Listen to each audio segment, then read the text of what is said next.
சங்கீதங்களின் புத்தகம் 73 சங்கீதம் 21 சங்கீதம் 73:21. இப்படியாக என் மனம் கசந்தது, என் உள்ளந்திரியங்களிலே குத்துண்டேன். நான் காரியமறியாத மூடனானேன், உமக்கு முன்பாக மிருகம் போல் இருந்தேன். ஆனாலும் நான் எப்பொழுதும் உம்மோடு இருக்கிறேன், என் வலது கையை பிடித்து தாங்குகிறீர். உம்முடைய ஆலோசனையின்படி நீர் என்னை நடத்தி முடிவிலே என் மகிமையிலே ஏற்றுக்கொள்வீர். பரலோகத்தில் உம்மையல்லாமல் எனக்கு யார் உண்டு? பூலோகத்தில் உம்மை தவிர எனக்கு வேறே விருப்பமில்லை. என் மாம்சமும் என் இருதயமும் மாண்டு போகிறது. தேவன் என்றென்றைக்கும் என் இருதயத்தின் கண்மலையும் என் பங்குமாயிருக்கிறார். இதோ உம்மை விட்டு தூரமாய் போகிறவர்கள் நாசமடைவார்கள். உம்மை விட்டு சோரம் போகிறவர் அனைவரையும் சங்கரிப்பீர். எனக்கோ தேவனை அண்டிக் கொண்டிருப்பதே நலம். நான் உமது கிரியைகள் எல்லாம் சொல்லி வரும்படி கர்த்தராகிய ஆண்டவர் மேல் என் நம்பிக்கையை வைத்திருக்கிறேன். இப்படி ஒரு மனுஷன் தன்னுடைய ஜெபமாக இந்த சங்கீதத்தை எழுதி வைத்திருக்கிறான். இப்படி தன்னுடைய அனுபவத்தை பேசுவது ஒரு சாதாரண ஆள் அல்ல.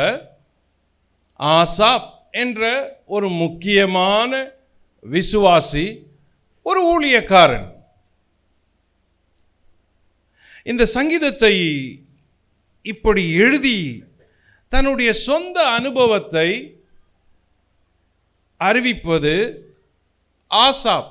ஆசாப் என்ற பெயருக்கு பொருள் கேதரர், கேதரர் ஆஃப் பீப்புள், ஜனங்களை சேர்ப்பவன் என்று பொருள். தன்னுடைய அனுபவ சாட்சியாக ஆசாப் இங்கே பல செய்திகளை சொல்லி இருக்கிறார். அதிலே அவனுக்கு பல கேள்விகள் இருக்கிறது. அதிலே அவனுக்கு ஒரு விரக்தியும் இருக்கிறது. அந்த விரக்தியிலிருந்து வெளியே வரும் முறையையும் அவன் அறிவித்திருக்கிறான். frustrated believer becoming a heavenly believer. விரக்தி அடைந்த ஒரு விசுவாசி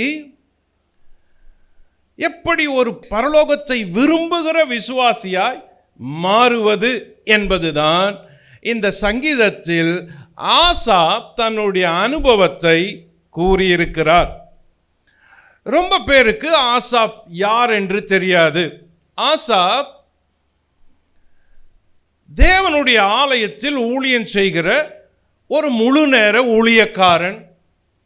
ஆசாப் தாவீது ஆட்சி செய்த போதும் சாலமோன் ஆட்சி செய்த போதும் அங்கே இருந்த ஒரு ஆராதனை செய்கிறவர்களின் கூட்டத்தின் தலைவராய் இருந்தவர் ஆசாப். சங்கீத புத்தகம் நமக்கு எல்லாருக்கும் தெரிந்த புத்தகம். சங்கீத புத்தகத்திலே 150 சங்கீதங்கள் உண்டு. இந்த 150 சங்கீதங்களில் 75 சங்கீதங்களை தாவீது எழுதியிருக்கிறார். கோராகின் புத்திரர்கள் என்று அழைக்கப்படுகிற லேவியர்களின் கூட்டத்தார் 14 சங்கீதங்களை எழுதியிருக்கிறார்கள். ஏத்தான், மோசே, ஏமான் போன்றவர்கள் ஒரு சங்கீதத்தை எழுதியிருக்கிறார்கள். இந்த வரிசையிலே ஆசாப் என்பவன் 12 சங்கீதங்களை எழுதியிருக்கிறான். ஆசாப் ஒரு சங்கீத பாடகன். ஆசாப் சங்கீதங்களை எழுதியிருக்கிறவர். இந்த ஆசாப்பின் சங்கீதம் என்பது 50ஆம் சங்கீதம், பிறகு 73ஆம் சங்கீதத்திலிருந்து 83ஆம் சங்கீதம் வரை ஆக மொத்தம் 12 சங்கீதங்களை எழுதியிருக்கிறார். இந்த ஆசாப்பை குறித்து இன்னும் கொஞ்சம் உள்ளே போய் பார்ப்போம். ஆசாப்புக்கு ஏன் விரக்தி வந்தது கவனியுங்கள். இப்படியாக 21ஆம் வசனம், சங்கீதம் 72:21. இப்படியாக என் மனம் கசந்தது, என் மனசு ரொம்ப கசந்து போச்சு, நான் ரொம்ப விரக்தி அடைஞ்சிருக்கிறேன், என் மனம் குத்துண்டு போச்சு, நான் சில நேரங்களில் மனுஷனை போல கூட இருக்க முடியல. இப்படிப்பட்ட ஒரு அனுபவத்திற்கு காரணம் என்ன? ஏன் ஒரு விசுவாசி விரக்தி அடைகிறான்? என் செய்தியை கேட்டுக்கொண்டிருக்கிற தேவ ஜனமே, உங்கள் வாழ்க்கையில கூட விசுவாசம் இருக்கிறது, ஆனால் சில நேரங்களிலே விரக்தி உங்களை ஆட்கொள்ளுகிறது. விரக்தி, திருப்தி இல்லாத ஒரு மனநிலை, அமைதி இல்லாத ஒரு மனநிலை. ஏன் இப்படியெல்லாம் இருக்கிறோம்? எனக்கு ஏன் இப்படி இருக்கு? எனக்கு மட்டும் ஏன்? நான் என்ன செய்யணும்? நான் இன்னும் எப்படி வாழ போறேன்? இப்படி தேவனை நம்புறவங்க விரக்தி அடைந்த அனுபவம் இருக்கிறது. இந்த அனுபவம் உங்களுக்கும் வந்திருக்கிறது. You are a frustrated believer. நீங்க ஒரு விரக்தி அடைந்த விசுவாசியா இருந்தால், what is your future? What is your answer? What is your response to other believers? மற்ற விசுவாசிகளுக்கு உங்கள் பதில் என்ன? இந்த 73ஆம் சங்கீதம் அதற்கு நமக்கு பதில் அளிக்கிறது. ஆசாப் ஒரு சாதாரண ஆள் அல்ல. 100% totally committed worship leader, 100% totally committed believer, 100% totally committed church attender. அப்படிப்பட்ட ஒருவனுக்கும் விரக்தி வந்தது. அப்படிப்பட்ட ஒருவனும் மனம் கசந்து போனான். அப்படிப்பட்ட ஒருவனுக்கும் பல கேள்விகள் வந்தது. அப்படிப்பட்ட ஒருவனும் தனக்கு உள்ளே இருந்த அந்த சந்தேகங்களை தேட, அதற்கு பதில் கண்டுபிடிக்க ஆரம்பித்தான். frustrated believer becoming a heavenly believer. எப்படி ஒரு விரக்தி அடைந்தவன் பரலோகத்துக்கு அடுத்த ஒரு விசுவாசியாய், heavenly விசுவாசியாய், heavenly believer-ஆய் வாழ்வதற்கு வழி என்ன? இன்னும் ஒரு அடி உள்ளே போய் பார்ப்போம். ஆசாப் நமக்கு கற்றுக் கொடுக்கிற பாடம் என்ன? இந்த ஆசாப் என்பவன் யார்? சங்கீதங்களை எழுதியவன். 1 நாளாகமம் 6ஆம் அதிகாரம் 31 முதல் 39 வரை வாசித்தால், தாவீது ராஜா தேவ ஆலயத்திற்கு ஆராதனை செய்கிற கூட்டத்தை ஆயத்தம் பண்ணுவதற்கு அவன் பல பகுதிகளாக ஜனங்களை, தலைவர்களை தேர்ந்தெடுக்கிறான். அப்படி தேர்ந்தெடுக்கப்பட்ட கூட்டத்தில் ஆசாப் முக்கியமான ஆராதனை வீரனாய் இருக்கிறான். வாசியுங்கள் 1 நாளாகமம் 6:39. இவன் சகோதரனாகிய ஆசாப் இவன் வலது பக்கத்திலே நிற்பான். ஆசாப் சங்கீத சேவையை நடத்தி வந்தவன். கவனிங்கள், ஆசாப் ஒரு சாதாரண ஆள் அல்ல. ஒரு பெரிய ஆராதனை கூட்டத்தை நடத்தினவன். Totally a worship leader, believer.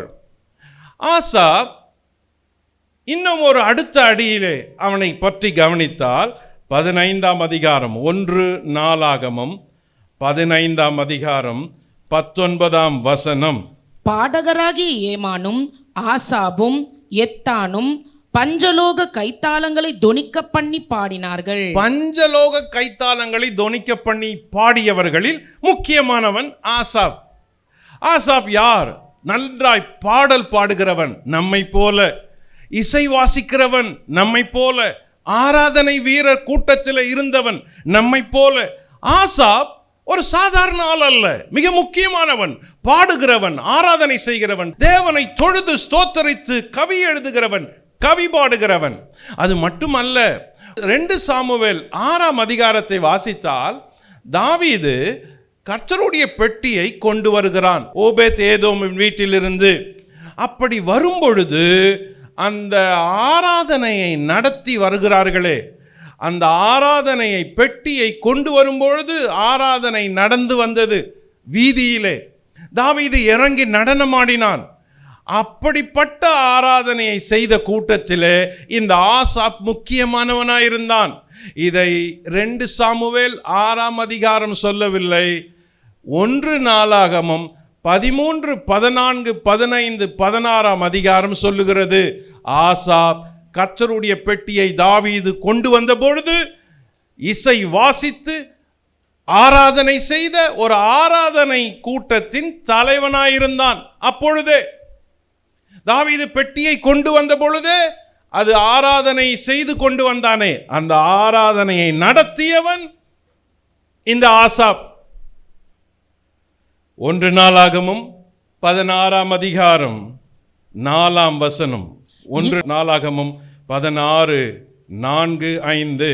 இஸ்ரவேலின் தேவனாகிய கர்த்தரை பிரஸ்தாபம் பண்ணி துதித்து புகழுகிறதற்கு கர்த்தருடைய பெட்டிக்கு முன்பாக சேவிக்கத்தக்க லேவியரில் சிலரை நியமித்தான். கர்த்தருடைய பெட்டிக்கு முன்பாக சேவிக்கும் லேவியன், ஆல்வேஸ் என்கேஜ்டு வித் வர்ஷிப். எப்பவுமே கர்த்தருடைய பெட்டிக்கு முன்பாக சேவிக்கிற சில ஆட்களை நியமித்தான். அவர்களில் ஆசாப் தலைவனும். ஆசாப் தலைவன். Underline the word. Asaph was a leader, great leader, worship leader, ministry leader, team leader, music leader, poet leader, believer. கர்த்தருடைய பெட்டிக்கு முன்பதாக எப்பொழுதும் சேவிக்கிற ஒரு கூட்டத்தின் தலைவன் ஆசாப். அதே 1 நாளாகம புத்தகம் 25:1. மேலும் சுர மண்டலங்களாலும் தம்பூறுகளாலும் கைத்தாளங்களாலும் தீர்க்க தரிசனம் சொல்லுகிற ஆசாப் was a prophet. சாதாரண ஆள் இல்லை. அவனுடைய லெவலை பாருங்க. முதல்ல worship leader, worship team leader, ministry leader, பெட்டிக்கு முன்பதாய் சேவிக்கிற தலைவர்களின் தலைவன், ஆராதனை வீரன், கவி எழுதுகிறவன், இசை வாசிக்கிறவன், இப்படி விசுவாசிகளின் பல வேலைகளை சேர்த்து செய்த ஒரு விசுவாசி. அப்போ இவனுடைய அடுத்த தலைப்பு, இவன் ஒரு தீர்க்கதரிசி என்று அழைக்கப்படுகிறான். தீர்க்க தரிசனம் சொல்லுகிற Asaph. He was a prophet, pure prophet. Again 2 நாளாகமம் 29 அதிகாரம். 2 நாளாகமம். இந்த 2 நாளாகமம் புத்தகத்திலெல்லாம் திருப்பி இருக்க மாட்டீங்க நீங்க, இன்னைக்காவது திருப்போம். ஸோ 2 நாளாகமம் 29:30. பின்பு எசேக்கியா ராஜாவும் பிரபுக்களும் லேவியரை நோக்கி, நீங்கள் தாவீதும் ஞான திருஷ்டிக்காரனுமாகிய ஆசாபும் பாடின வார்த்தைகளினால். ஞான திருஷ்டிக்காரனான Asaph, he was a seer. ஞான திருஷ்டிக்காரன் என்று அழைக்கப்பட்டவன் சாமுவேல். அதே போல ஆசாப்பும் ஞான திருஷ்டிக்காரன் என்று அழைக்கப்பட்டான். ஆக 1 நாளாகம புத்தகத்தில் ஆசாப்பை பற்றி பல்வேறு பின்னணிகளை, வாழ்க்கையை, ஊழியத்தை, அவன் பொறுப்பை வேதம் நமக்கு சொல்லி இருக்கிறது. இப்பொழுது தெரிகிறது ஆசாப் என்பவன் யார் என்று. இந்த ஆசாப் எழுதின சங்கீதங்கள் 12. இதிலே அவன் சொந்த அனுபவத்தை இங்கே எழுதி வைத்திருப்பது சங்கீதம் 73. அவனுடைய சங்கீதத்தை கவனிக்கும் பொழுது ஆசாப் ஒரு விரக்தியில் இருந்தான். அந்த விரக்தியில் இருந்து வெளியே வந்தான். அந்த விரக்திக்கான காரணம் என்ன?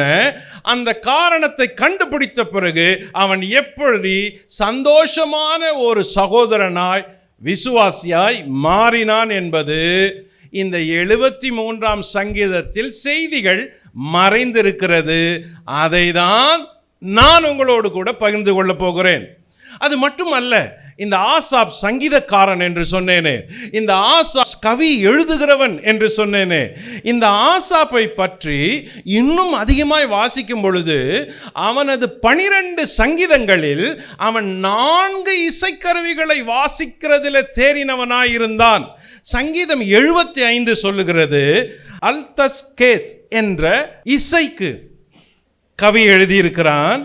76 சங்கீதத்தை பார்த்தால் அவன் நெகினோத் என்ற இசையை வாசிக்க தெரிந்தவனாயிருந்தான். அடுத்தது 80 சங்கீதத்தை வாசித்தால் சொஷானீம் என்ற இசையை வாசிக்க தெரிந்தவனாயிருந்தான். 81 சங்கீதத்தை வாசித்தால் இந்த ஆசாப் கித்தீம் என்ற இசையை வாசிக்கிறவனாயிருந்தான். 4 வகையான இசைக்கருவிகளை வாசிப்பதிலே தேறியிருந்தான் ஆசாப். ஒரு பக்கம் அவன் விசுவாசி, அவன் வாழ்க்கை முழுவதும் தேவனுக்கு ஆராதனை செய்கிற ஒரு ஊழியன், ஆண்டவரை போற்றி பாடுகிறவன், கவி எழுதுகிறவன், இசை வாசிக்கிறவன், தீர்க்க தரிசனம் சொல்லுகிறவன், ஞான திருஷ்டிக்காரன், எல்லா ஆராதனை வீரர்களுக்கும் தலைவன். இப்படிப்பட்ட ஒருவனுக்கு எப்படி என் மனம் கசந்தது என்று எழுத முடியும்? அருமையானவர்களே, உங்களுக்கும் இப்படிப்பட்ட ஒரு நிலைமை வந்திருக்கலாம், அல்லது இப்படிப்பட்ட ஒரு நிலைமையில நீங்கள் இருக்கலாம். நீங்கள் தேவனுடைய பிள்ளை, நீங்கள் ஆண்டவரை அறிந்திருக்கிறீர்கள். ஆனாலும் உங்களுக்குள்ளே ஒரு கசப்பு, ஒரு சலசலப்பு, உங்கள் இருதயம் வதங்கி போய் வாடி போய் இருக்கிறதே. காரணம் என்ன? ஏன் விரக்தியில் இருக்கிறீர்கள்? ஏன் உங்கள் விசுவாசம் ஓய்வெடுத்துக் கொண்டிருக்கிறது? சிலருடைய விசுவாசம் வியாதிப்பட்டிருக்கிறது, சிலருடைய விசுவாசம் அமிழ்ந்து போயிருக்கிறது, சிலருடைய விசுவாசம் பழுதுபட்டிருக்கிறது. ஏனென்றால் அவர்களுக்குள் இருக்கிற அந்த விரக்தி, கசப்பு, அவர்களுக்குள் இருக்கிற அந்த வெறுமை அவர்களை அழுத்தி இருக்கிறது. இதிலிருந்து எப்படி வெளியே வருவது என்பதைத்தான் ஆசாப் தன்னுடைய வாழ்க்கையின் ஒரு அனுபவ சாட்சியாக நமக்கு சொல்லியிருக்கிறான். இப்பொழுது 73ஆம் சங்கீதத்துக்கு உங்களுடைய வேதத்தை திருப்பிக் கொள்ளுங்கள். நாம் மாறி மாறி வாசித்த சங்கீதத்தில் சில பகுதிகளை கவனிப்போம். ஆசாப்பின் சங்கீதம் என்று தலைப்பிடப்பட்டிருக்கிறது. ஆசாப் பல முக்கிய செய்திகளை நமக்கு சொன்னவர்களில் ஒருவர். அவரை குறித்த பல முன்னுரை போதுமானதாக இருக்கிறது. ஆசாப்பின் செய்தியை கவனிப்போம். 4 காரியங்கள் இந்த சங்கீதத்தில் ஆசாப்பின் வெளிப்பாடுகளாய், செய்திகளாய் நமக்கு இருக்கிறது. நம்பர் 1, ஆசாப் கன்விக்ஷன், அவனுடைய நம்பிக்கை. ஆசாப்பின் நம்பிக்கை என்ன? ஆசாப்பின் நம்பிக்கை முதல் 2 வசனத்தை படிப்போம். முதல் 2 வசனத்தை. சுத்த இருதயம் உள்ளவர்களாகிய இஸ்ரவேலருக்கு தேவன் நல்லவராகவே இருக்கிறார். ஆனாலும் என் கால்கள் தள்ளாடுதலுக்கும் என் அடிகள் சறுக்குதலுக்கும் சற்றே தப்பிற்று. ஆசாப்பின் நம்பிக்கை என்ன? அவர் சொல்றாரு, சுத்த இருதயம் உள்ள இஸ்ரவேலருக்கு தேவன் நல்லவரா இருக்கிறாரு. ஆசாப்பு தேவனை எப்படி நம்பினாரா? தேவன் ரொம்ப நல்லவர். ஆகையினால தான் அவர் என் கால்களை சறுக்குதலுக்கும் என் கால்களை தள்ளாடுதலுக்கும் தப்பிக்க வச்சார் என்று அவன் தன்னுடைய சொந்த அனுபவத்தில் தேவன் நல்லவர் என்பதை ஒப்புக்கொள்கிறான். இது ரொம்ப முக்கியமான காரியம். விரக்தி அடைந்த ஒரு மனுஷனுக்கு தேவை நம்பிக்கை. என்ன நம்பிக்கை ஆசாப் நமக்கு கற்றுக் கொடுக்கிறாரு பாருங்க. உங்க இருதயம் சுத்தமா இருந்துச்சுன்னா தேவனை பத்தி நல்லதையே யோசிப்பீங்க. ஆசாப் என்ன சொல்றான்? சுத்த இருதயம் இல்லைன்னா தேவன் நல்லவர்னு சொல்ல மாட்டீங்க. இஸ்ரவேலுக்குள்ள யாருக்கெல்லாம் சுத்த இருதயம், அவர்களெல்லாம் சொல்றது தேவன் நல்லவர் நல்லவர் நல்லவர் என்று. இந்த ஒரு இருதயம் தான் இன்னைக்கு நமக்கு வேணும். தேவன் நல்லவர்னு சொல்ற இருதயம் நமக்கு உண்டா? யோசித்து பாருங்க. உங்கள் ஆண்டவர் எவ்வளவு நல்லவர். ஆண்டவர் உனக்கு நன்மையை செய்திருக்கிறாரு, ஆனா நீ விரக்தியில் இருக்கிற. ஆண்டவர் உனக்கு எவ்வளோ காரியத்தை நீ கேட்காதே செய்திருக்கிறாரு, ஆனாலும் நீ விரக்தியில் இருக்கிற. உன் மனசு கசந்து இருக்குது. ஆண்டவர் எவ்வளோ நாள் உன்னை பாதுகாத்திருக்கிறாரு, உன் கால்கள் தள்ளாடுதலுக்கு பாதுகாத்திருக்கிறாரு, ஆனாலும் நீ விரக்தியில் இருக்கிற. ஆண்டவர் உன் அடிகளை சறுக்குதலுக்கு பாதுகாத்திருக்கிறாரு, ஆனாலும் நீ விரக்தியில் இருக்கிற. இன்னைக்கு அந்த விரக்தியிலிருந்து நீங்கள் வெளியே வர வேண்டும். அந்த வெறுமையான விரக்தியிலிருந்து வெளியே வர வேண்டும். அழுத்தப்பட்டிருக்கிற உங்கள் விசுவாசம் பீறிட்டு வெளியே வர வேண்டும். கர்த்தர் உனக்கு நன்மையை செய்ததை நினைச்சு பாருங்க. ஒவ்வொரு காரியத்திலும் ஆண்டவர் உனக்கு நன்மை செஞ்சிருக்கிறாரு. ஒருவேளை நீங்க கேட்கறது இன்னைக்கு கிடைக்காது இருக்கலாம், விரும்புறது நடக்காம இருக்கலாம், நீங்க ஜெபம் பண்ணது இன்னும் வராது இருக்கலாம். ஆனால் கர்த்தர் உனக்கு நல்லவராகவே இருந்திருக்கிறாரு. கடந்த காலங்களிலும் நிகழ்காலங்களிலும் எதிர்காலங்களிலும் அவர் உனக்கு தீமை செய்ததே இல்லை. இப்படி ஒரு விசுவாசம் உங்களுக்குள்ள இருந்தா முதல்ல நீங்க விரக்தியிலிருந்து வெளியே வந்துருவீங்க. அப்போ ஆசாப்பின் நம்பிக்கை என்ன தெரியுமா? சுத்த இருதயம். ஆண்டவரே எனக்கு சுத்த இருதயத்தை தார ஆண்டவரே, அப்பதான் நான் உங்களை நல்லவர்னு சொல்ல முடியும், அப்பதான் நீர் எனக்கு நன்மை செய்கிறவர் என்பதை நான் அறிய முடியும். தேவனிடத்துல சுத்த இருதயத்தை கேளுங்க பிரியமானவங்களே. இந்த ஆராதனையில செய்தியை கேட்கிற தேவ பிள்ளைகளே, நீங்க ஜெபம் பண்ணும்போது ஆண்டவரிடத்துல, ஆண்டவரே எனக்கு சுத்த இருதயத்தை தாரும், என்ன அப்பழுக்கெல்லாம் இல்லாத ஒரு இருதயம் உமக்கு பிரியமா இருக்கட்டும் ஆண்டவரே. மனுஷனிடத்தில் இருக்கிற அந்த மனுஷீக குணங்களை, மாம்சீக குணங்களை என்னை விட்டு எடுத்து போடுங்க ஆண்டவரே. சுத்த இருதயத்தை தாரும் அப்படின்னு கேளுங்க. இன்னைக்கு உனக்கு தேவை பியூர் ஹார்ட். அதுதான் முதல் படி. இன்னைக்கு உனக்கு தேவை வேற எதுவும் இல்லை. இந்த காலை வேளையில கர்த்தருடைய வார்த்தை கேட்கிற தேவ ஜனமே, தேவன் உனக்கு எல்லாம் கொடுத்திருக்கிறாரு, இன்னும் எல்லாம் கொடுப்பாரு. ஆனால் உன்னிடத்தில் அவர் எதிர்பார்ப்பது என்ன தெரியுமா? சுத்த இருதயம். இன்னும் இருதயம் சுத்தப்படல. ஆண்டவர் இயேசு மலைப்பிரசங்கத்தில் சொன்னாரு, இருதயத்தில் சுத்தம் உள்ளவர்கள் பாக்கியவான்கள், அவர்கள் தேவனை தரிசிப்பார்கள். That is your target. அதுதான் உன் வாழ்க்கையில இன்றைய தேவை. உன் இருதயத்தை சுத்தம் பண்ணு. உன் இருதயத்தை ஆண்டவருக்கு ஒப்பு கொடுத்து சுத்தம் பண்ணு. தினந்தோறும் சுத்தம் பண்ணு. உன்னை கரப்படுத்துற உலகம் உன்னை சுத்தி இருக்குது. உன்னை கீழே தள்ளுற உலகம் உன்னை சுத்தி இருக்குது. உன்னை அழுக்காக்குற உலகம் உன்னை சுத்தி இருக்குது. ஒரு சமுதாயம் உன்னை கரப்படுத்த காத்திருக்குது. ஆனாலும் நீ சுத்தமுள்ள இருதயத்தை கவனமா காத்துக்கொள்ள வேண்டியது இருக்குது. ஆகையினாலதான் ஆண்டவர் உன்னை தெரிஞ்சு வச்சிருக்கிறார். சுத்தமுள்ள இருதயம் உனக்கு வேணும். தினந்தோறும் ஜெபம் பண்றப்ப சொல்லுங்க, ஆண்டவரே என் இருதயத்தை சுத்தமாக்குங்க, ஆண்டவரே எனக்கு நல்ல சுத்தமுள்ள இருதயத்தை தாங்க. இருதயம் சுத்தமானா உங்க சிந்தை சுத்தமாகும். இருதயம் சுத்தமானா வாழ்க்கை சுத்தமாயிடும்.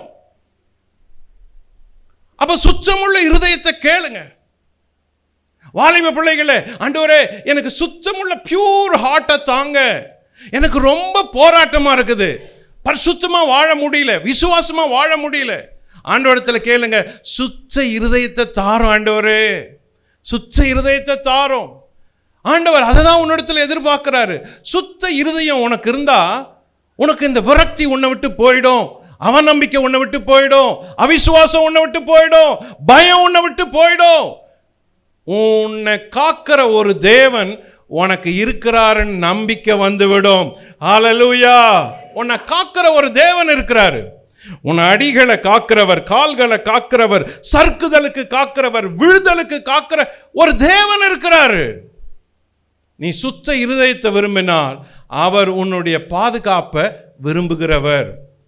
ஆஸ் அ கன்விக்ஷன் அப்படிதான் இருந்துச்சு. Number 2, Asaph கண்டெம்ப்ளேஷன். ஆசாப்பின் கேள்விகள், சந்தேகங்கள். ஆசாப்புக்கு என்ன கேள்வி இருந்துச்சு? அவனுக்கு பெரிய கேள்வி இருந்துச்சு. அதுவும் அந்த கேள்விகள் நம்மளை மாதிரியே இருந்துச்சு. ஆசாப் கண்டெம்ப்ளேஷன். என்னத்துக்கு அவர் ரொம்ப யோசனையா இருந்தாரு? கவனிங்க, 3ஆம் வசனம் சொல்லுது எதுக்காக ஆசாப் ரொம்ப யோசனையா இருந்தாரு, ஏன் அவருக்கு ரொம்ப கேள்விகள் இருந்துச்சு. துன்மார்க்கரின் வாழ்வை நான் காண்கையில் வீம்புக்காரராகிய அவர்கள் மேல் பொறாமை கொண்டே. என்ன காரணம்? இவருக்கு ஒரு பெரிய கேள்வி இருந்துச்சு. ஆண்டவரே, ஆண்டவரே, துன்மார்க்கர் இல்ல, ரொம்ப நல்லா இருக்கிறான், துன்மார்க்கன் இல்ல, வசதியா இருக்கிறான், வியாதிப்படாத இருக்கிறான், ஒரு கஷ்டமும் அவனுக்கு இல்லை. தேவனை நம்புற நானும் அவனை விட சிறுமையா இருக்கிறேன். இதை நினைச்சப்ப என் இருதயம் கசந்தது, எனக்குள்ளே குத்துண்டேன் அப்படின்னு சொல்றாரு. ஆசாப்புக்கு என்ன பெரிய கேள்வினா, ஆண்டவரே, தேவன் இல்லாதவருங்க எவ்வளோ நல்லா இருக்கிறாங்க, தேவனை வணங்காதவங்க எவ்வளோ வசதியா இருக்கிறாங்க, தேவனை வணங்காதவன் எவ்வளோ ஒரு ஜாலியா லக்ஸரி லைஃப் ஒரு குறை இல்லாத வாழ்றானே, எப்படி ஆண்டவரே, எப்படி? தேவனை நம்புற நானு, உம்மை துதிக்கிற நானு, உம்மை துதிச்சு பாடுற நானு, உம்மை வாழ்த்தி கவி எழுதுற நானும் இதை யோசித்து பார்த்தா என் இருதயத்தில் இது கலக்கமா இருக்குது, கசப்பா இருக்குது, சோர்வா இருக்குது, லார்ட் ரொம்ப விரக்தியா இருக்குது. இப்படிப்பட்ட கேள்விங்க உங்களுக்கு வந்தது உண்டா? ஆண்டவரே, நான் உம்மை வணங்குறேன், ஆனா உம்மை வணங்காத ஒருவன் நல்லா இருக்கிறான் ஆண்டவரே, நான் உமக்கு பக்தியா இருக்கிறேன், ஆனா உம்மை நம்பாத ஒருவன், விசுவாசிக்காத ஒருவன் செல்வ செழிப்புல இருக்கிறான், அவனுக்கு ஒரு கஷ்டமே இல்லையே, எப்படி ஆண்டவரே இது என்ன நியாயம் ஆண்டவரே அப்படின்னு நீங்க கேள்வி கேட்டது உண்டா? யோசித்தது உண்டா? தோ உங்களுக்கு தான் ஆண்டவர் பேசுறாரு. பதில கவனிங்க. இதே ஒரு கேள்வியை இந்த ஆசாப் கேட்டிருந்தாரு, இதே போல ஒரு கேள்வியை எரேமியா கேட்டாரு, இதே போல ஒரு கேள்வியை பிரசங்கியாகிய ஞானி சாலமோன் கேட்டான். எல்லாருக்கும் ஒரே மாதிரி நடக்குது. எப்படி ஆண்டவரே? நல்லவங்களுக்கும் நடக்கிற மாதிரி கெட்டவங்களுக்கும் நடக்குது, கெட்டவங்களுக்கு நடக்கிற மாதிரி நல்லவங்களுக்கும் நடக்குது, எப்படி ஆண்டவரே? ஞானி கேட்டான். எரேமியா சொல்றாரு, ஆண்டவரே, வீம்புக்காரரை நான் பார்க்கையில் அவங்க நல்லா இருக்கிறாங்க அப்படின்னு எரேமியா தேவனை பார்த்து கேட்கிறாரு. 12ஆம் அதிகாரம், எரேமியா 12ஆம் அதிகாரம் 1ஆம் வசனத்தை கவனிங்க. கர்த்தாவே, உம்மோடே நான் வழக்காட போனார். இது பெரிய ஆண்டவரிடத்துல கேள்வி கேட்க வேண்டிய ஒண்ணு. வழக்காட போனால் தேவரீர் நீதியுள்ளவராமே. நீங்க நீதி உள்ளவர் ஆண்டவரே, ஆகிலும் உம்முடைய நியாயங்களை குறித்து உம்மோடே நான் பேசும்படி வேண்டுகிறேன். நான் ஒரு காரியத்தை உம்மிடத்துல கேட்கிறேன்ப்பா. ஆகாதவர்களின் வழி வாய்க்கிறதென்ன? ஆகாதவன் வழி வாய்க்குது. துரோகம் செய்து வருகிற அனைவரும் சுகித்திருக்கிறது. எப்படி ஆண்டவரை துரோகி சுகித்திருக்கிறான்? அவன் கெட்டவன், அவன் எப்படி ஆண்டவரை சுகித்திருக்கிறான்? நான் உம்மிடத்துல ஜெபம் பண்றேன், உம்மை ஆராதிக்கிறேன், உம்மை பார்த்து கவி எழுதுறேன், உம்மை போற்றி துதிக்கிறேன், நான் ஃப்ரண்ட் லைன்ல இருக்கிறேன், ஆசாப் ஞான திருஷ்டிக்காரன் என்று எல்லாரும் சொல்றாங்க, ஆனாலும் ஆண்டவரே துரோகி சுகித்திருக்கிறான். எப்படி ஆண்டவரே? இது நான் வாதாடணும், வழக்காடணும்னு நினைக்கிறேன் ஆண்டவரே. ஆகாதவன் வழி நல்லா இருக்குது, வாய்க்குது, அவன் செழிக்கிறான், அவன் வளர்ந்து போறான். விசுவாசியாக நானும் தோர்த்து போய் கிடக்கிறேன், கீழே இருக்கிறேன், ரொம்ப விரக்தியில் இருக்கிற ஆண்டவரே, இதுக்கு எனக்கு வழி சொல்லுங்க அப்படின்னு ஆசாப் தேவனை பார்த்து கேட்டான். எரேமியா தேவனை பார்த்து கேட்டார். ஞானி சாலமோன் தேவனை பார்த்து கேட்டார், இதுக்கு என்னதான் வழின்னு. இந்த சங்கீதத்தில் அவங்கெல்லாம் எப்படி இருக்கிறாங்கன்னு வருஷப்படுத்துறாரு ஆசாப்பு. ஆகாதவர்கள், பொல்லாதவர்கள், துன்மார்க்கர், தேவன் இல்லாதவர்கள், ஜெபம் பண்ணாதவர்கள், அவிசுவாசிகள், உலகத்தார் எப்படி இருக்கிறாங்கன்றத வருஷப்படுத்துறத கவனிங்க. 73:4 மரண பரியந்தம் அவர்களுக்கு இடுக்கண்கள் இல்லை. யாருக்கு? இங்க பாருங்க, இந்த வசனத்தை கவனிச்சுட்டு வருவோம். 12ஆம் வசனம் வரைக்கும் அவிசுவாசிகள், தேவனை வணங்காதவங்க, ஆண்டவரை சேவிக்காதவங்க வாழ்க்கை எப்படி இருக்கு பாருங்களேன். பர்ஃபெக்டா இருக்குது, ரொம்ப லக்ஸரியா இருக்குது, குறையில்லாத இருக்குது. இதை ஆசாப் சொல்றாரு 3ஆம் வசனத்திலிருந்து. துன்மார்க்கரின் வாழ்வை நான் காணுகையில் வீம்புக்காரராய அவர் மேல் பொறாமை கொண்டேன். ஆண்டவரே, எப்படி இப்போ இது எப்படி ஆண்டவரே? அவங்க நல்லா இருக்கிறாங்க, துன்மார்க்கன், ஆனா அவன் வாழ்க்கை மட்டும் நல்லா இருக்குது. அகைன் 4 மரண பரியந்தம் அவர்களுக்கு இடுக்கண்கள் இல்லை. அவர்களுக்கு இடுக்கண்கள் இல்லை. வெயிட் மரண பரியந்தம் அவர்களுக்கு இடுக்கண் இல்லை. அவர்களுடைய பலன் உறுதியா இருக்கிறது. they are healthy. துன்மார்க்கன் very healthy. ஆனா விசுவாசியாகிய நீ பலவீனப்பட்டு கிடக்கிற, வியாதியா இருக்கிற. துன்மார்க்கன் ஹெல்த்தியா இருக்கிறான். their health நரற்படும் வருத்தத்தில் அகப்படார்கள். அவர்கள் நரற்படும் வருத்தத்தில் அகப்படார்கள். மனுஷர் அடையும் உபாதியை அடையார்கள். their life is good. no disease. ஹாஸ்பிட்டலுக்கு போறதில்ல. அவன் தண்ணி அடிக்கிறான், புகை பிடிக்கிறான், துன்மார்க்கமா வாழ்றான், திடகாத்திர சரீரமா இருக்கிறான். நரற்படும் அவஸ்தையில அவன் அவஸ்தைப்படல. ஆனா துன்மார்க்கன். தேவ பிள்ளையாகிய நீயும் இன்னும் பலவீனத்தோடு இருக்கிற. தேவ பிள்ளையாகிய நீ மருந்து மாத்திரைன்னு ஹாஸ்பிட்டலா போற. அப்போ இது அவருக்கு யோசனையா இருக்கு. இது எப்படி ஆண்டவரே, இது எப்படி? நம்பர் 6, ஆகையால் பெருமை சரப்பணியை போல் அவர்களை சுற்றி their கொள்ளும். pride is their necklace. அவங்களுடைய பெருமை இல்ல, நெக்லஸ் போல இருக்குது, சரப்பணியை போல அவங்க மேல இருக்குது. பெருமை உள்ளவங்களா இருக்கிறாங்க, அவ்வளவு பெருமை. அப்புறம் கொடுமை ஆடையை போல் அவர்களை மூடிக்கொள்ளும். கொடுமை செய்யறான். எவ்வளவு கொடுமை செய்யறான், நல்லா இருக்கிறான். எவ்வளவு திருடுதனம் செய்யறான், ஆட்சியில் இருக்கிறான். எவ்வளவு மனசாட்சி இல்லாத பொய் சொல்றான், அவன் நல்லா இருக்கிறான், ஜெயிக்கிறான். அவனை யாரும் கீழே தள்ளல. அவன் செயல்கள் எல்லாம் பார்த்தா அக்கிரமமா இருக்குது, அநியாயமா இருக்குது. அவன் சுகித்து இருக்கிறான், பதவியில் இருக்கிறான், பணத்தோடு இருக்கிறான், பலத்தோடு இருக்கிறான், சுகத்தோடு இருக்கிறான். துன்மார்க்கன். அகைன் 7ஆம் வசனம். அவர்கள் கண்கள் கொழுப்பினால் எடுப்பாய் பார்க்கிறது. அவனுக்கு கண்கள் கொழுப்பால் இருக்குதா? அந்த அளவுக்கு பிரைடும், அவன் எதை பத்தியும் கவலைப்படாத இருக்கிறான். அப்புறம் அவர்கள் இருதயம் விரும்புவதிலும் அதிகமாய் நடந்திருக்கிறது. விரும்புறதெல்லாம் அவனுக்கு கிடைக்குது. அவன் விரும்புறதெல்லாம் கிடைக்குது. யோசித்து பார்த்தீங்களா? இந்த துன்மார்க்கன் விரும்புறதெல்லாம் அவனுக்கு கிடைக்குது. ஜெபம் பண்ற நீயோ விரும்புறதெல்லாம் உனக்கு நடக்கல. ஆகையினால நீ விரக்தி அடைகிற. ஆகையினால உனக்கு விரக்தி வந்திருக்குது. ஆகையினால உன் விசுவாசம் பலவீனப்பட்டிருக்கிறது. ஃப்ரஸ்ட்ரேட்டட் பிலீவர் இங்க தான் இருக்கிறோம். அவங்கள பார்க்குறப்ப அவனுக்கு அதெல்லாம் இல்லை. அவன் நல்லா இருக்கிறான், வெல்த்தியா இருக்கிறான், ஹெல்த்தியா இருக்கிறான், மணி மைண்டோடு இருக்கிறான், பணம் இருக்குது, எல்லாம் இருக்குது. ஆனால் நாமோ அப்படி இல்லையே ஆண்டவரே அப்படின்னு ஆசாப் கேட்கிறாரு. அகைன் வசனத்தை இன்னும் பார்ப்போம். அவர்கள் சீர்கெட்டு போய் அகந்தையாய் கொடுமை பேசுறாங்க, இருமாப்பாய் பேசுகிறார்கள்.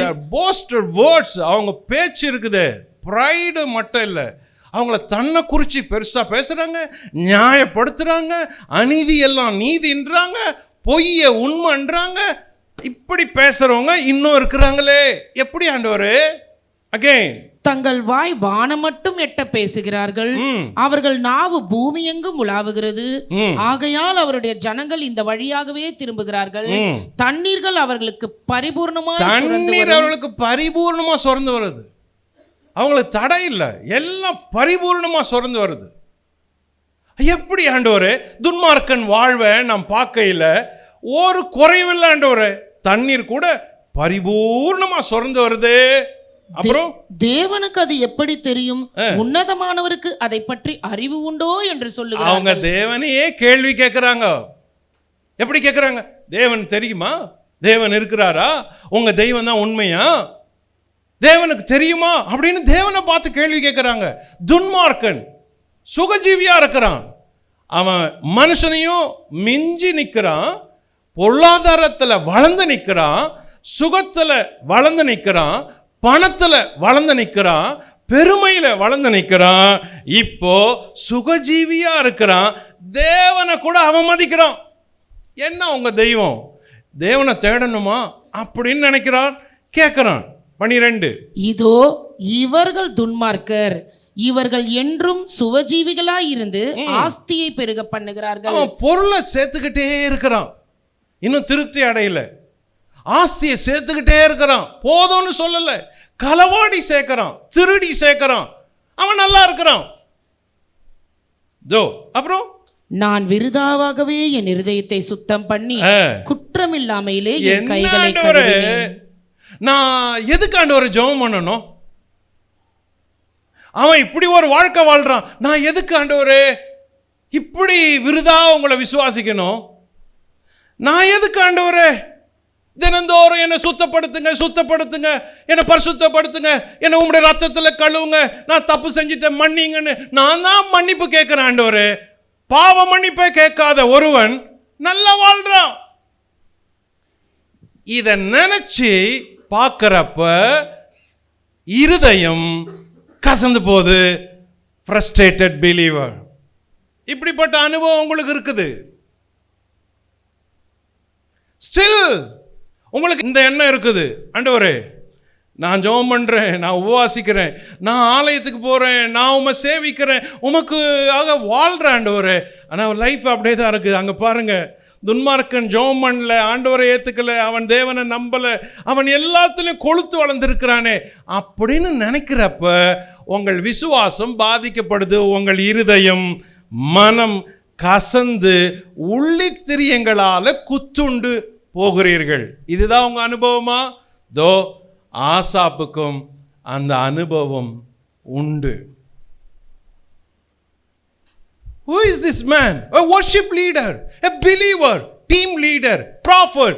அவ்வளவு பெரியவனே, ஆவியில வளர்ந்தவனே, தேவனை துதி பாடுறவனே, கவி எழுதுறவனே, அவனே சொல்றான் என் இருதயம் குத்துண்டுச்சு ஆண்டவரே.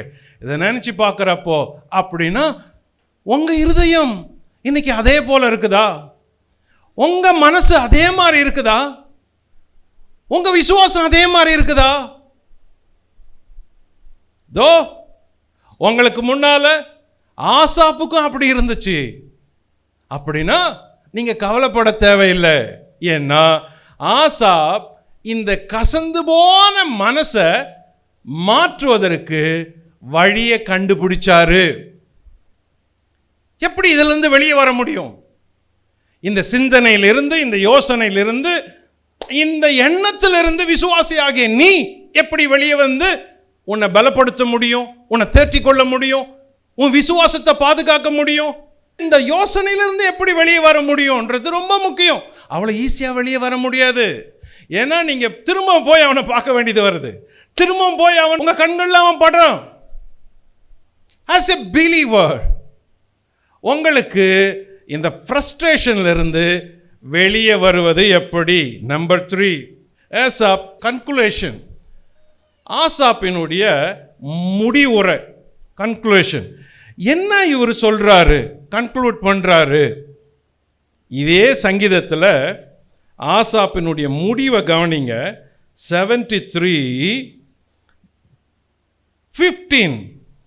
இவ்விதமாய் பேசுவேன் என்று நான் சொன்னேன், ஆனால் இப்படியெல்லாம் நான் பேசுறது நான் உங்களுக்கு தெரிஞ்சிருச்சு. இப்படி பேசுறேன்னு தெரிஞ்சா இதோ உம்முடைய பிள்ளைகளின் சந்ததிக்கு துரோகியாவே.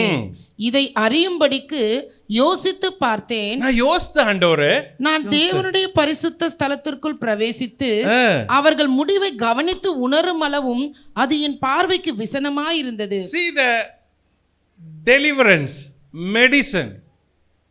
இந்த விரக்தியிலிருந்து வெளியே வருவதற்கான முதல் மருந்து என்ன தெரியுமா?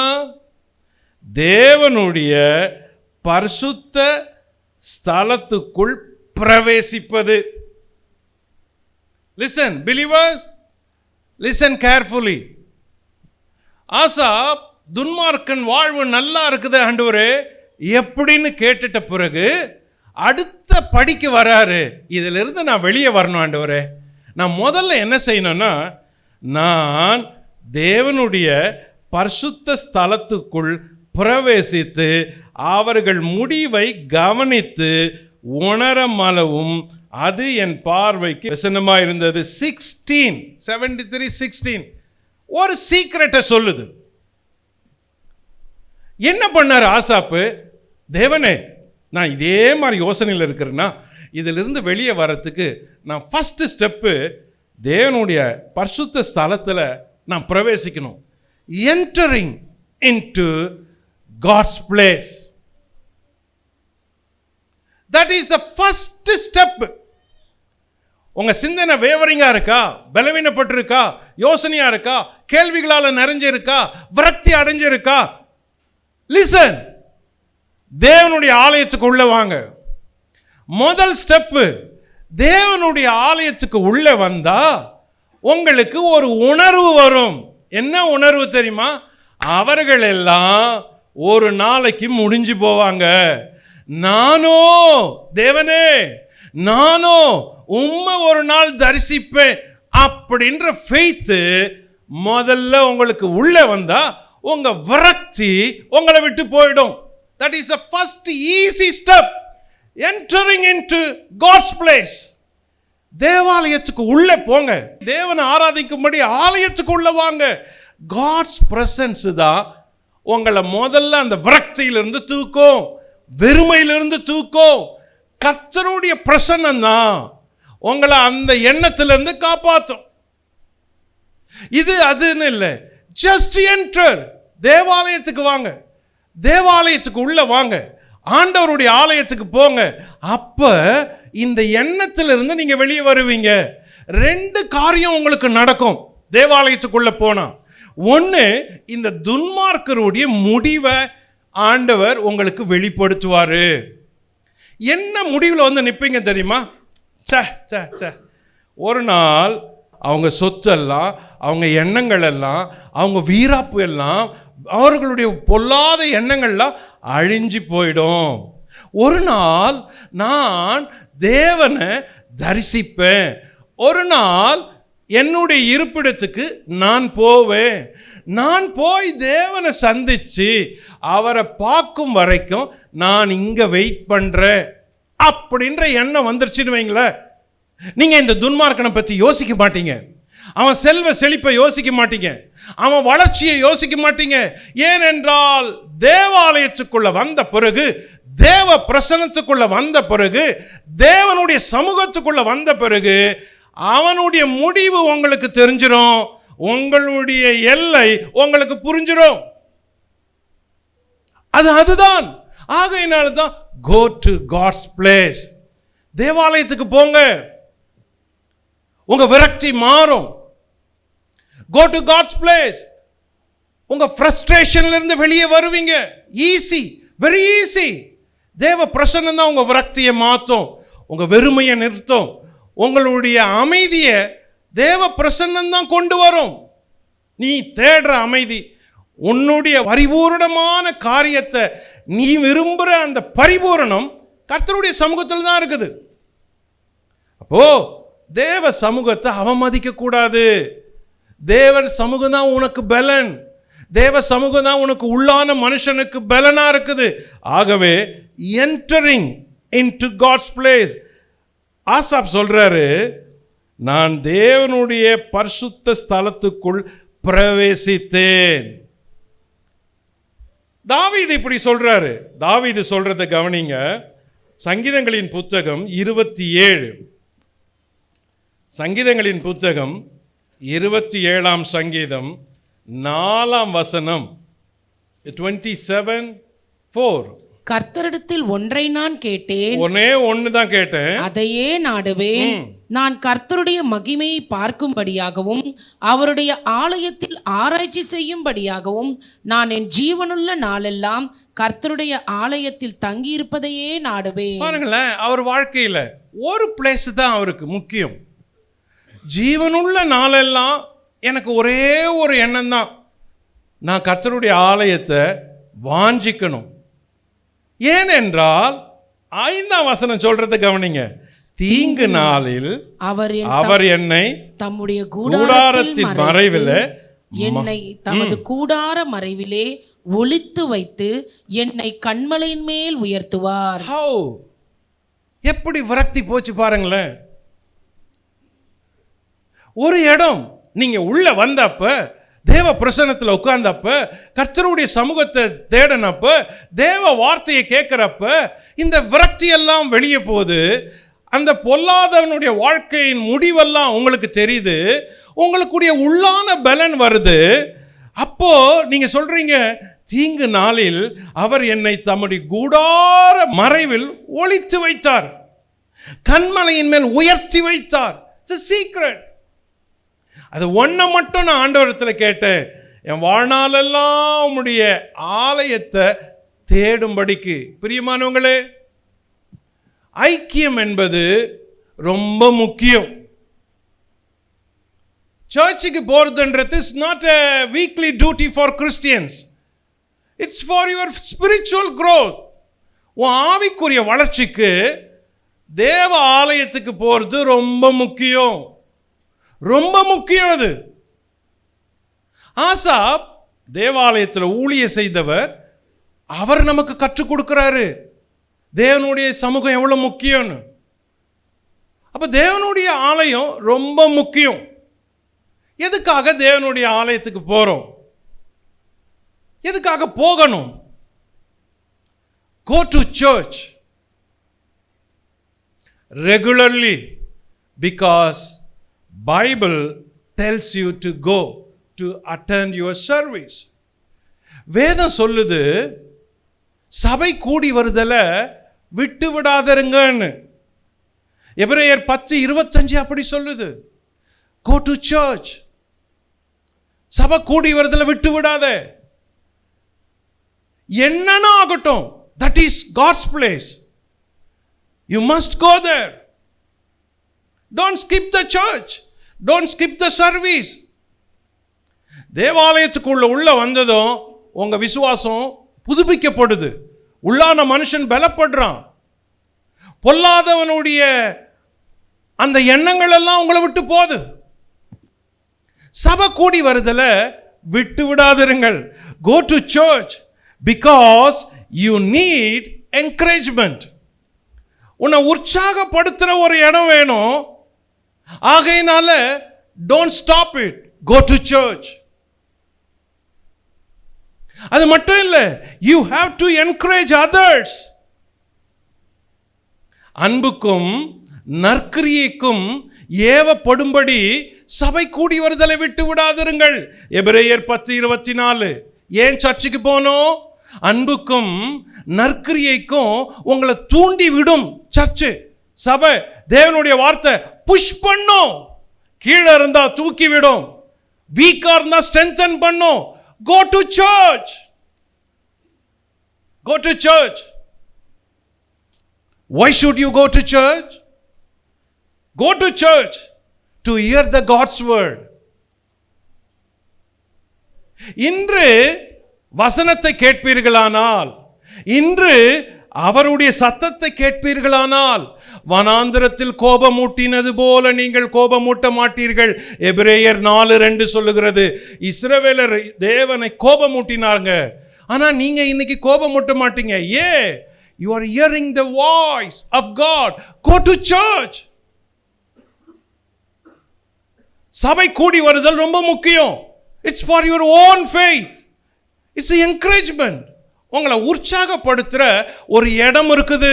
பிரியமானவங்களே, உங்களை விழ தள்ளாது, தூக்கி நிறுத்தும். பலவீனப்படுத்தாது, உங்களை பலப்படுத்தும். உங்களை குழப்பாது, தெளிவடைய வைக்கும். உங்க சிக்கலிலிருந்து உங்களை விடுவிச்சு உங்களை சுதந்திர வாழ்க்கை வாழும்படி உங்கள் விசுவாசத்தை பலப்படுத்தும். Go to church. ஆசாப் சொல்றாரு, as a team leader, worship leader, music leader, poet leader, as a prophet, அவர் சொல்றாரு, நான் தேவனுடைய வாசஸ்தலத்தில் பிரவேசித்தேன். அப்போ எனக்கு இந்த கவலை எல்லாம் என்னை விட்டு போயிடுச்சு. அவனை பற்றிய எண்ணம் போயிடுச்சு. துன்மார்க்கனை பற்றி, உலகத்தானை பற்றி நான் யோசித்தேன். அவன் தான் பெருசுன்னு நினைச்சேன். ஆனால் தேவாலயத்துக்கு உள்ள வந்ததோ அவனுடைய வாழ்க்கை எல்லாம் ஒன்றும் இல்லை. நானும் கர்த்தரும் வாழ்ற வாழ்க்கை இருக்குது. அதுவே என் விசுவாசத்துக்கு பெரிய பலனா இருக்குது. இது உனக்கு சர்ச்சை கொடுக்கும், இது உனக்கு தேவ பிரசன்னம் கொடுக்கும். இந்த எண்ணம். Go to church. Don't skip the church unnecessarily. Why should you go to church? Go to church to be sharpened and to be sharpen others. உங்களை வளர்த்து கொள்றதுக்கு சர்ச்சுக்கு போங்க. உங்கள் உள்ளான ஃபெய்த்தை கூர்மையாக்கி கொள்ள தேவாலயத்துக்கு போங்க. இரும்பை இரும்பு கரிக்கிடும். நீதிமொழிகள் 27:1. நீங்க இரும்பு இருக்கிற இடத்துல போனால் அந்த இரும்பு உங்களையும் ஷார்பன் பண்ணும். இரும்பை இரும்பு கரிக்கிடும். Go to church. ஆண்டவர் உங்களை ஷார்பன் பண்ணுவாரு. இல்லாட்டி உங்கள் விசுவாச கூர்மை மழுங்கிடும்.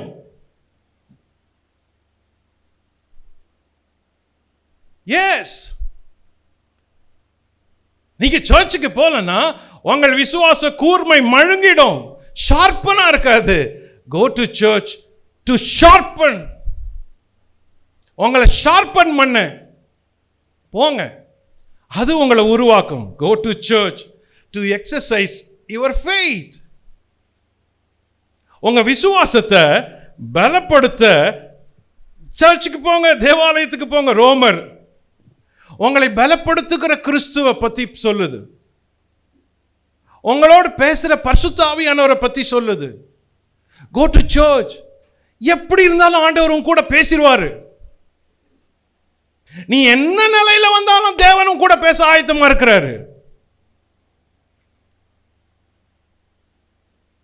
Go to church because it's the body of Christ. ஏன் சர்ச்சுக்கு போகணும்? அது தேவனுடைய சரீரம், ஒரு அங்கம், அவயம், கிறிஸ்துவின் அவயமா நீ இருக்கிற. ஆகையினால நீ போக வேணும். நீ போலனா, நீ கையா இருந்தா கை போகல, கண்ணா இருந்தா கண்ணு போகல, விரலா இருந்தா அன்னைக்கு விரல் போகல. தேவனுடைய சபை கிறிஸ்துவின் சரீரம். நீங்க அதுல ஒரு அங்கம். நீங்க போலனா ஒரு அங்கம் மிஸ் ஆகுது. You must go to church. எப்பவுமே நினைக்கணும், ஆண்டவரே நான் உம்முடைய சபையாகிய சரீரத்தை கனம் பண்ற ஆண்டவரே, நான் அதுல ஒரு அங்கம், நான் போகணும் ஆண்டவரே அப்படின்னு சொல்லுங்க. அது ரொம்ப முக்கியம். Go to church. உலகத்துல எங்க இருந்தாலும் தேவாலயம் போகும் பொழுது உங்கள் விரக்தி அடைந்த விசுவாசம் வீறு கொண்டு எழும்போம். Hallelujah. Go to church to partnering in the gospel. ஏன் சர்ச்சுக்கு போனோம்? சுவிசேஷ மயத்தில் உனக்கு ஒரு பங்கு இருக்குது. மத்தேயு 28:20 சொல்லுது, நீங்கள் எல்லாரையும் சீஷராக்குங்க, நான் உங்களுக்கு உபதேசம் பண்ணதை அவங்களுக்கு சொல்லுங்க. போய் எல்லாருக்கும் நான் சொன்னதை சொல்லி அவங்கள தேவனுடைய ராஜ்யத்தில் சேருங்க அப்படின்ற கடமை இருக்குது. Go to church. Why should you go to church? Go to church to train up your child. உங்க பிள்ளைங்களை கர்த்தருக்காக உருவாக்குவதற்கு நீங்க சர்ச்சுக்கு போயாகணும். சபைக்கு போவாத எந்த பெற்றோரும் தங்கள் பிள்ளைகளை ஒழுங்கா கிறிஸ்துவுக்குள்ள வளர்க்க முடியாது. Church discipline is important one. I repeat again. As a family, church discipline is very, very important. ஏன் சர்ச்சுக்கு போகணும்? It will help to train up your children. ஆண்டவர் நமக்கு அது சொல்லி இருக்கிறாரு, அப்படி செய்யணும்னு சொல்லி இருக்கிறாரு. ஆகவே குடும்பத்தோட பிள்ளைகளோட நீங்க சபைக்கு போவது முக்கியம். அப்படி சபைக்கு போறப்ப உங்க பிள்ளைகள் வாழ்க்கை ரொம்ப முக்கியம். அடுத்த தலைமுறையை கர்த்தருக்குள்ள நடத்துவதற்கு உங்கள் பிள்ளைகளுக்காக நீங்கள் தேவாலயம் போக வேண்டியது இருக்கிறது. Go to church to mentor others. 1 தெசலோனிக்கர் 2:12 வாஸ்தா, நான் எல்லாருக்கும் புத்தி சொல்றேன், தகப்பனை போல புத்தி சொல்றேன் அப்படின்னுவாரு. புத்தி சொல்லுவதே கேட்கவும் பெற்றுக்கொள்ளவும் சர்ச்சுக்கு போகணும். யார் உங்களுக்கு இந்த நல்ல புத்தி சொல்லுவா? தெய்வீக புத்தியை யார் சொல்லி கொடுக்கிறது? யார் உங்களுக்கு நல்ல போதனைகளை சொல்லுவா? எந்த இடத்துல சொல்லுவா? Church is not a playing place. Church is not a club. It's a mentoring place. இது ஒரு பள்ளிக்கூடம், உருவாக்குகிற பள்ளிக்கூடம். உன்னை உருவாக்கி கிறிஸ்துவுக்கு நேரா நிறுத்துகிற இடம். Go to church.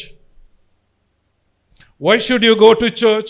Go to church to show the love, to enjoy the peace and the power of God. Go to church. உங்க சமாதானம் இங்கேயும் இருக்குது, அதை பெற்றுக்கொள்ள போங்க. உங்க வல்லமை இங்கேயும் இருக்குது, இங்க இருக்குது, பெற்றுக்கொள்ள போங்க. உங்க வாழ்க்கையின் சந்தோஷம் இங்க இருக்குது, இதை வாழ்ந்து காட்ட சர்ச்சுக்கு போங்க. Go to church. ஆசாப் சொல்றாரு, நான் தேவ ஆலயத்துக்குள் பிரவேசித்தேன். நான் தேவ ஆலயத்துக்கு உள்ள போயிட்டுங்க.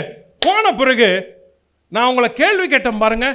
அவன் தான் பெரியவன், அவன் தான் ரொம்ப லக்ஸரியா இருக்கிறான், அவன் ரொம்ப டாப்பா இருக்கிறான், அவன் ரொம்ப ஹைல இருக்கிறான். அதையே நினைச்சுக்கிட்டு நான் ரொம்ப ஏழை, நான் ஜெபம் பண்றேன், உபவாசிக்கிறேன்னு எண்ணம் என்னை குறிச்சு தாழ்மையா இருந்துச்சு. சர்ச்சுக்கு உள்ள போனதும் அந்த எண்ணம் பறந்து போயிடுச்சுங்க. எண்ணம் குறிச்சு ஒரு எண்ணம் வந்துச்சு. அது என்ன தெரியுமா? அவன் முடிவான், அவன் அழிஞ்சு போவான், அவன் பொருள்கள் அழிஞ்சு போவோம், அவனுடைய ஆஸ்திகள் அழிஞ்சு போகும். நானும் தேவ சமூகத்தில் இருந்து ஆண்டவரே உம்மை பார்ப்பேன் அப்படின்னு ஆசாப் சொல்றாரு. இதுதான் உங்களுக்கு பதில். இன்னைக்கு இதான் ஆன்சர். ஃபைனலி ஆசாப் சொல்லி கொடுக்கிறது ஏசாப்ஸ் கனெக்ஷன். ஆசாப்பினுடைய கனெக்ஷன். அவர் வெறும் கன்க்ளூஷனோட முடிக்கல, கனெக்ஷனோட முடிக்கிறாரு.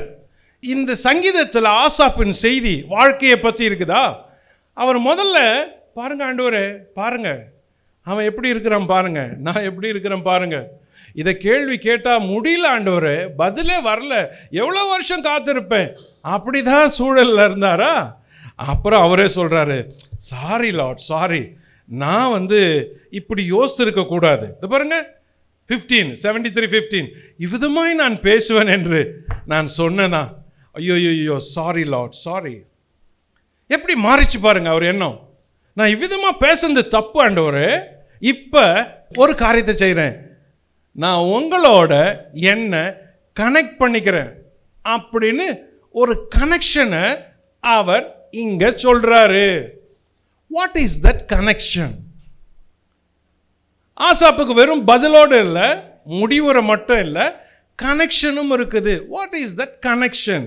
தோ இந்த சங்கீதத்தின் அழகான முத்து பதிந்த செய்தி இங்க தான் இருக்குது. 23. ஆனாலும் நான் எப்பொழுதும் உம்மோடு இருக்கிறேன், என் வலது கையை பிடித்து தாங்குகிறேன். இப்ப விசுவாசியா பேசுறாரு. அவருடைய பலவீனம் போயிடுச்சு, குழப்பம் போயிடுச்சு, விரக்தி போயிடுச்சு. இப்போ ஒரு விசுவாசியா பேசுறாரு. என்ன சொல்றாரு?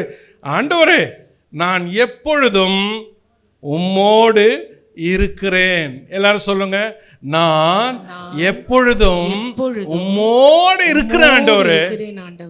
What is this faith? இது எவ்வளவு ஒரு ஆழமான விசுவாசம் வந்துருச்சு பாருங்களா. ஆண்டவரே நான் எப்பொழுதும் உம்மோடு இருக்கிறேன், உறுதியா வந்துருச்சு. முதல்ல கேள்வி கேட்டவர் இப்ப சொல்றாரு, நோ லார்ட், நான் எப்பொழுதும் உம்மோடு இருக்கிறேன் ஆண்டவரே, நான் எப்பொழுதும் உம்மோடு இருக்கிறேன். இதுதான் உங்க விசுவாசம். நீங்க ஆண்டவரை பார்த்து இப்படித்தான் சொல்லணும், ஆண்டவரே நான் எப்பொழுதும் உம்மோடு இருக்கிறேன், நான் உங்க பிள்ளை ஆண்டவரே, ஆண்டவரே நான் உங்க பிள்ளை ஆண்டவரே, நான் எப்பொழுதும் உங்களோடு இருக்கிறேன். It's a strong word, very strong word. நான் எப்பொழுதும் உம்மோடு இருக்கிறேன் அப்படின்னு சொல்லிட்டு சொல்றாரு. 25, பரலோகத்தில் உம்மையல்லாமல் எனக்கு யார் உண்டு? என்ன ஆண்டவரே, பரலோகத்துல உம்மை இல்லாமல் எனக்கு யார் உண்டு? பூலோகத்துல உம்மை தவிர வேற விருப்பம் இல்லை. என்ன ஒரு ஃபெய்த் கன்க்ளூஷன், என்ன ஒரு ஃபெய்த் கனெக்ஷன். ஒரு விசுவாசி விரக்தி அடைந்த பொழுது எப்படி திரும்ப எழுந்து நிற்க முடியும்? தோ ஆண்டவரே நான் உம்மோடு இருக்கிறேன் ஆண்டவரே, நீர் என்னோடு இருக்கிறீர் ஆண்டவரே, உமது வலது கரம் என்னை தாங்கி பிடிக்குது ஆண்டவரே. அப்பா பரலோகத்தில் இல்ல, உம்மை தவிர எனக்கு யாரும் கிடையாது, பூமியில இல்ல, உம்மை தவிர வேற விருப்பம் இல்லை. This is your faith today. இதுதான் இன்னைக்கு உங்க விசுவாசமா இருக்கட்டும். ஆண்டவரே உம்மை தவிர எனக்கு வேற விருப்பம் இல்லை. ஆண்டவரே உம்மை தவிர எனக்கு வேற ஒருவர் இல்லை. இந்த விசுவாசம் உங்களுக்கு வந்துட்டா உங்க விரக்தி எல்லாம் உங்களை விட்டு ஓடிவிடும். அல்லேலூயா. ஆண்டவரை பார்த்து சொல்லுங்க, உம்மை தவிர எனக்கு யார் ஆண்டவரே? யார் எனக்கு சுகம் கொடுப்பா? உம்மை தவிர யார் என்னை விடுவிப்பா? உம்மை தவிர யார் என்னை காப்பாற்றுவா? அப்படி நீங்க சொல்றப்ப உங்கள் விசுவாசம் உங்களிலிருந்து உயிர்த்தெழும். உங்க பலவீனம் உங்களை விட்டு போயிடும். இதோ ஆசாப் கேட்டார கேள்வி, அந்த கேள்விகள்லாம் உங்களை விட்டு போயிடும். அப்போ நான் உம்மோடு இருக்கிறேன், நீர் என்னோடு இருக்கிறீர், எனக்கு வேற விருப்பம் இல்லை. 26 என் மாம்சமும் என் இருதயமும் மாண்டு போகிறது, தேவன் என்றென்றைக்கும் என் இருதயத்தின் கண்மலையும் என் பங்குமாயிருக்கிறார். ஆண்டவரே என் மாம்சம் கூட மாண்டாலும் நீர் எனக்கு நிரந்தரமான பங்கா இருக்கிறீர்.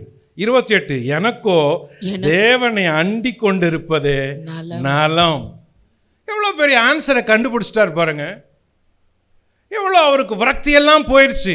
இப்ப சொல்றாரு, எனக்கு பூமியில வேற எண்ணமே இல்லாண்டவரே, உம்மை தவிர வேற ஆசையே இல்லாண்டவரே, உம்மை தவிர பரலோகத்தில் எப்போ வருவேன், உங்களை பார்ப்பேன் அப்படின்னு வாழ்றாண்டவரே.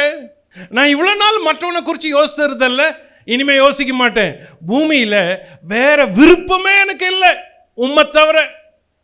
இப்படி நினைச்சிங்கன்னா உங்களுக்கு இந்த விசுவாசம் உங்களுக்கு ரெண்டத்தனையா வளரும். உங்க விரக்தி உங்களை விட்டு போகும். ஃப்ரஸ்ட்ரேட்டட் பிலீவர் எப்படி ஒரு ஹெவன்லி பிலீவரா மாற முடியும்? தோ தேவனை தவிர வேற விருப்பம் இல்லை.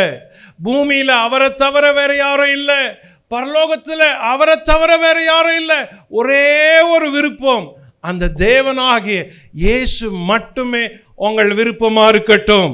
முடிவில் சொல்றாரு, எனக்கோ தேவனை அண்டி கொண்டிருப்பதே நலம், நான் உமது கிரியைகளை எல்லாம் சொல்லி வரும்படி கர்த்தராகிய ஆண்டவர் மேல் என் நம்பிக்கையை வைத்திருக்கிறேன் சொல்றாரு.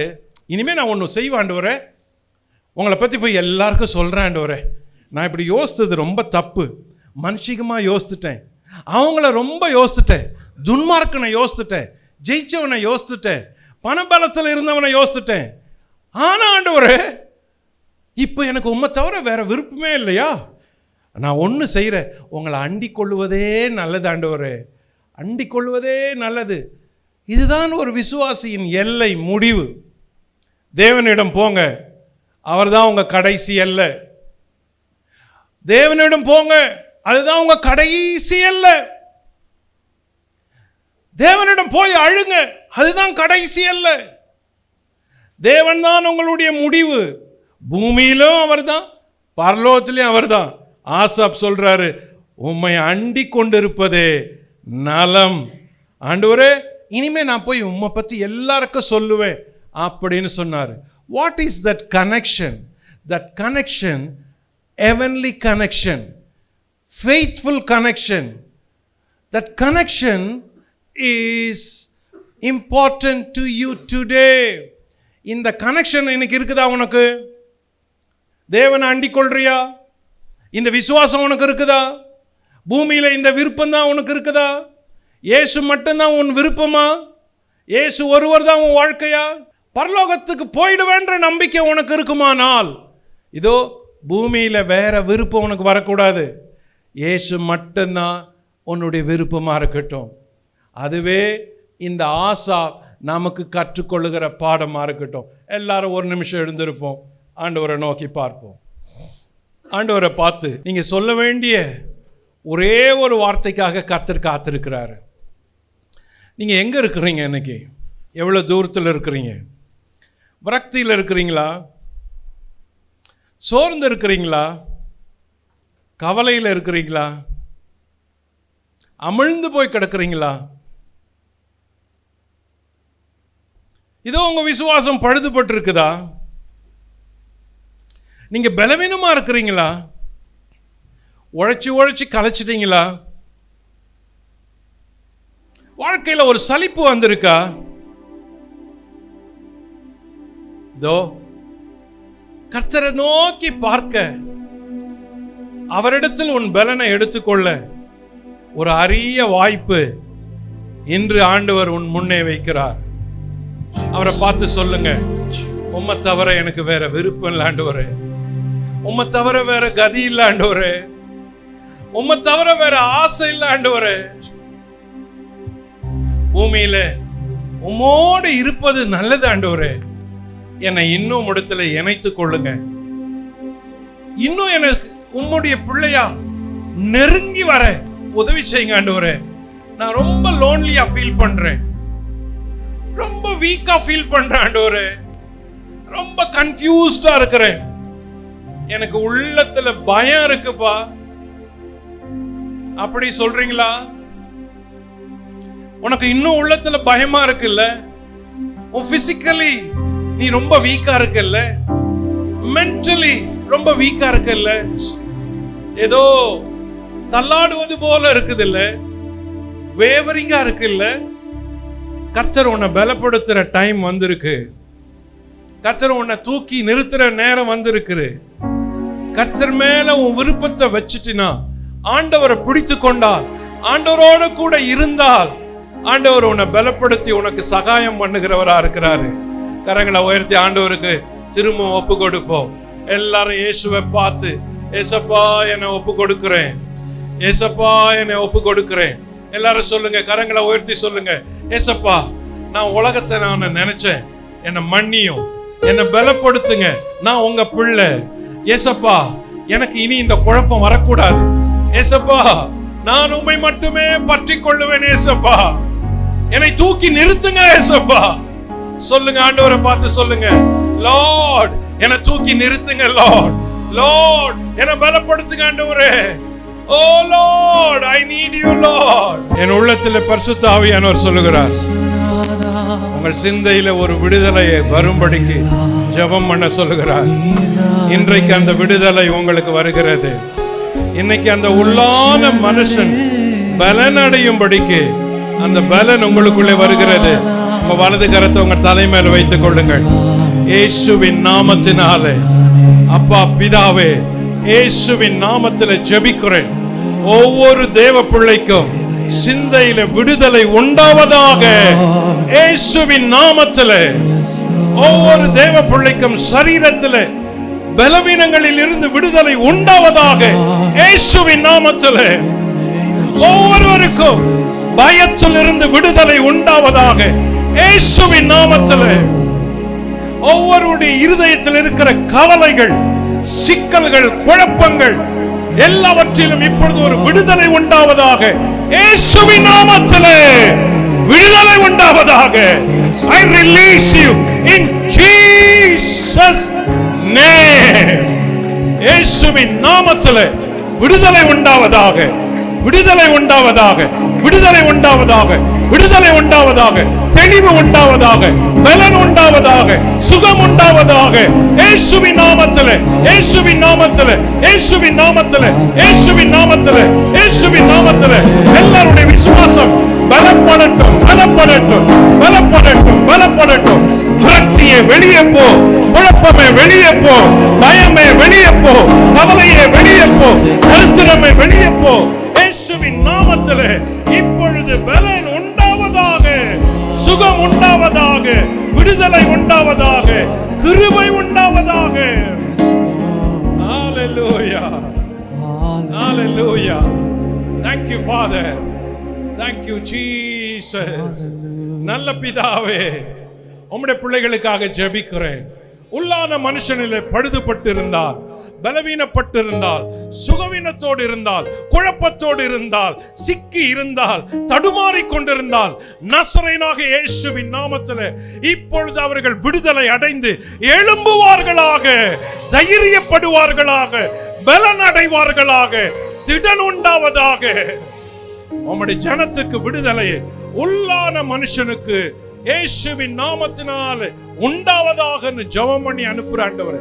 அவர்கள் தெளிவடையட்டும், பிரகாசம் அடையட்டும், மன புத்தி வரட்டும், புத்தியில தெளிவு உண்டாகட்டும், தெய்வீக ஞானம் உண்டாகட்டும், குழப்பங்கள் எல்லாம் விலகட்டும், விலகட்டும். அவர்கள் இழந்ததையெல்லாம் திரும்ப கொடுப்பீராக. அவர்களுக்கு வர வேண்டிய நியாயம் வருவதாக. அவர்களுக்கு கிடைக்க வேண்டிய நீதி கிடைப்பதாக. இயேசுவின் நாமத்தில் கிடைப்பதாக. அப்பா, உம்முடைய ஜனத்தை ஆசீர்வதித்து அனுப்புகிறேன். உம்முடைய ஜனத்தின் மேல் உம்முடைய ஆசீர்வாதம் தங்கி இருப்பதாக. இவர்கள் மேல, இவர்கள் பிள்ளைகளின் மேல, இவர்கள் சந்ததி மேல, இவர்கள் கோத்திரங்களின் மேல, கையிட்டு செய்கிற வேலைகளின் மேல, இவர்கள் கல்வியின் மேல, இவர்கள் சம்பாத்தியத்தின் மேல, இவர்கள் வீடு வாசல் எல்லாவற்றின் மேல கர்த்தருடைய பாதுகாப்பும் தேவ தயவும் அவர்களுக்கு உண்டாவதாக. இயேசுவின் நாமத்தில் உண்டாவதாக. உம்முடைய ஜனத்தை ஆசீர்வதித்து அனுப்புகிறோம்ப்பா. ஆசீர்வதியும். இயேசு கிறிஸ்துவின் நாமத்தில் ஜெபம் பண்ணி உம்முடைய பிள்ளைகளை வாழ்த்தி ஆசீர்வதித்து அனுப்புகிறோம். இயேசுவின் நாமத்தில் பிதாவே. ஆமென், ஆமென், ஆமென்.